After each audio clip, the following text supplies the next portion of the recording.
Shri Venkateswara gold తాకట్టులో ఉన్న మీ బంగారాన్ని విడిపించి కొనబడును. నమస్తే అండి. నమస్తే భయ్య. మీ పేరు? అనిల్ కుమార్. మొత్తానికి ఎప్పుడెప్పుడా అని ఎదురు చూస్తున్న బిగ్ బాస్ స్టార్ట్ అయిపోయింది.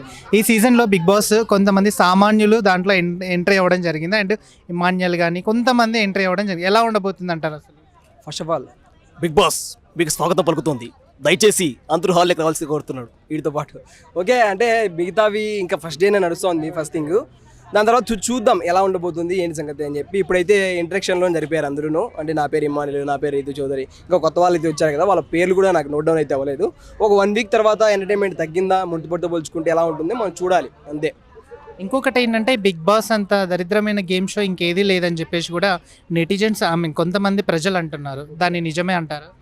ఆ ప్రజలు మాట్లాడు చూడకూడదు అంతే కదా, చూడకూడదు. వాళ్ళకి ఇష్టం లేనప్పుడు ఇష్టం లేని వాటి గురించి ఎవరు దయచేసి మాట్లాడకూడదు.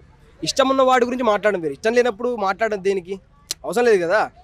చూసేవాళ్ళు చూస్తారు, నాలాంటి వాళ్ళు ఇంకోరు వాళ్ళకి ఎంటర్టైన్మెంట్ అనిపించవచ్చు అంతే కదా. వాళ్ళంటే వీళ్ళు ప్రొడ్యూస్ చేయట్లేదు, ఇంకోటి చేయట్లేదు కదా.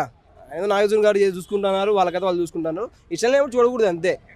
బిగ్ బాస్ ఫస్ట్ అంటే స్టార్టింగ్ సీజన్ నుంచి ఇప్పటి సీజన్ వరకు చాలా చేంజ్ అయింది. స్టార్టింగ్లో చూడాలనిపించేది, ఇప్పుడు అసలు దాన్ని చూడాలనే ఆలోచన కూడా రావట్లేదు అని చెప్పేసి కూడా అంటున్నారు. అంటే అప్పటికిప్పటికి ఏం చేంజ్ అయిందంటారు?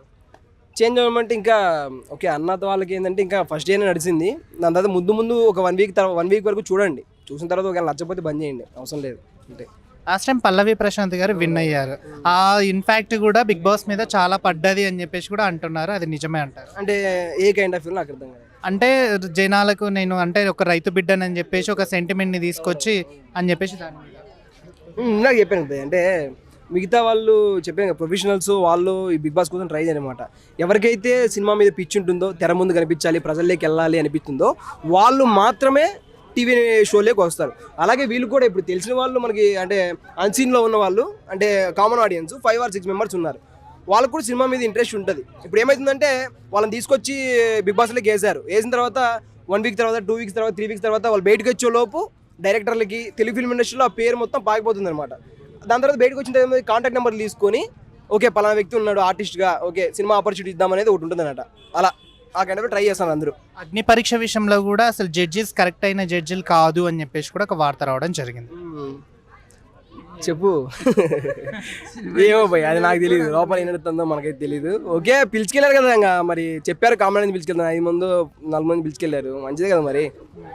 యాజ్ మీరు ఒక Bigg Boss fan, as right ఒక బిగ్ బాస్ ఫ్యాన్గా ఇప్పుడు ఎంటర్టైన్మెంట్కి ఒక ఎంటర్టైన్మెంట్ ఫ్యాన్గా యాజ్ మీరు ఒక ఇండస్ట్రీలో ఉండే పర్సన్గా మీరు ఇప్పుడున్న ఈ సినీ ఇండస్ట్రీకి మీరు చెప్పేది ఏంటి? అండ్ బిగ్ బాస్ హౌస్లో ఉన్న వాళ్ళకి మీరు యాజ్ ఒక సాధారణమైన పర్సన్గా చెప్పేది ఏంటి?